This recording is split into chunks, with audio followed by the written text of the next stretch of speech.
جس طرح سے امریکہ اور اسرائیل مل کر گریٹر اسرائیل کے منصوبے پر عمل پیرا ہیں، اور جس طرح سے ٹرمپ جو ہے وہ نیتن یاہو کی سپورٹ کر رہا ہے، جس طرح سے نیتن یاہو جو ہے وہ رشیا جا کر روسی صدر کے ساتھ ملاقاتیں کر رہے ہیں، اور پھر دنیا نے یہ بھی دیکھا کہ شام جہاں پر تقریباً 15 لاکھ شامیوں کو قتل کر دیا گیا، جہاں پر 80 لاکھ سے زیادہ شامیوں کو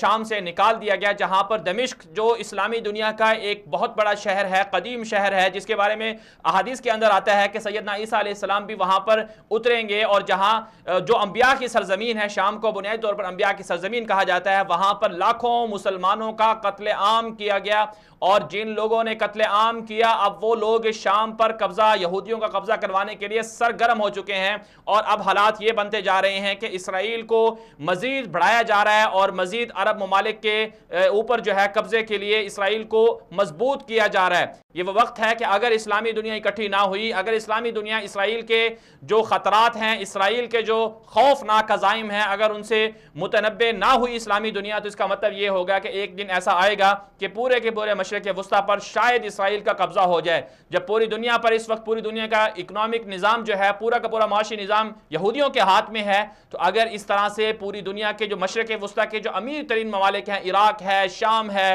اور سعودی عرب ہے اور یہ خلیجی ممالک ہیں، اگر یہاں تک یہودی پہنچ جاتے ہیں تو اس کا مطلب ہے کہ پاکستان کو بھی بہت بڑا خطرہ لاحق ہو سکتا ہے۔ اس لیے پاکستان کو اور باقی امت مسلمہ کو، بالخصوص ترکی اور سعودی عرب کو مل کر اس خوفناک، اس خطرناک کھیل کے اندر اپنا کردار ادا کرنا ہوگا، اور امت مسلمہ کو بچانا ہوگا، قبلہ اول کو بچانا ہوگا۔ ہم ترس گئے ہیں کہ صلاح الدین ایوبی کیوں نہیں آ رہا، ہم ترس گئے ہیں کہ سیدنا عمر فاروق رضی اللہ تعالیٰ عنہ کہاں چلے گئے، ہم ترس گئے ہیں کہ ہمارے پاس سیدنا عمر فاروق رضی اللہ تعالیٰ عنہ کے نام لینے والے موجود ہیں، صلاح الدین ایوبی کے نام لینے والے موجود ہیں، لیکن اس کے باوجود جو ہے امت کے پاس ایسا کوئی سسٹم نہیں ہے، ایسا کوئی نظام نہیں ہے کہ وہ قبلہ اول کو یہودیوں کے ناپاک قدموں سے پاک کرا سکے۔ یہ امت مسلمہ کا مشترکہ ورثہ ہے، اس لیے عالم اسلام کو کوشش کرنی چاہیے